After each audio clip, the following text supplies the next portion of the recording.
മത്സരിക്കേണ്ട എംപിമാരും മത്സരിക്കേണ്ട എന്ന് പാർട്ടി തീരുമാനമെടുത്തു. അതിനുശേഷം പിന്നെ ജയിച്ചു കഴിഞ്ഞിട്ട് വീണ്ടും ഒരു എംപിയുടെ പേര് കൂടി ഇതിനകത്ത് കേൾക്കുന്നു.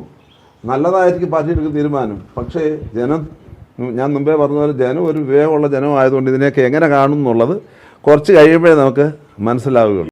ഏതെങ്കിലും ഒരു സഭയോ സമുദായമോ സംഘടനയോ അല്ലല്ലോ ആര് മുഖ്യമന്ത്രിയാകണം എന്ന് പറയേണ്ടത്. പക്ഷേ അവർ ഇപ്പോൾ ഈ തെരഞ്ഞെടുപ്പിൻ്റെ വിജയം കഴിഞ്ഞപ്പോൾ അവരാണോ അതോ മാധ്യമങ്ങളോട് വരുന്ന വെറും വാർത്തകളാണോ എന്ന് അറിയാൻ മേല, സമൂഹത്തിൽ എന്തോ മുഖ്യമന്ത്രി സ്ഥാനത്തിന് വേണ്ടി എന്തോ ഒരു ബഹളങ്ങൾ ഇങ്ങനെ നടക്കുന്ന കാഴ്ചകൾ കാണുന്നുണ്ട്. അത് ശരിയാണെങ്കിൽ മലയാളത്തിലൊരു പഴഞ്ചൊല്ലുണ്ട്, ആലിപ്പഴം പഴുക്കുമ്പം കാക്കയ്ക്ക് വായ്പുണ്ണ് എന്ന് പറയുന്ന ഒരു പഴഞ്ചൊല്ലുണ്ട്. ഏകദേശം അതേ പ്രവണതയാണ് സമയത്ത് കാണുന്നത്. ഞങ്ങൾ ജയിച്ചു എന്നതുകൊണ്ട് ജനത്തെ ഇങ്ങനെ ഓരോ വിഷയങ്ങളുണ്ടാക്കി ബുദ്ധിമുട്ടിക്കാനായിട്ട് പാടില്ല എന്നുള്ളത് ജയിച്ചവരും മനസ്സിലാക്കണം എന്നുള്ളത് ഒരു യാഥാർത്ഥ്യം.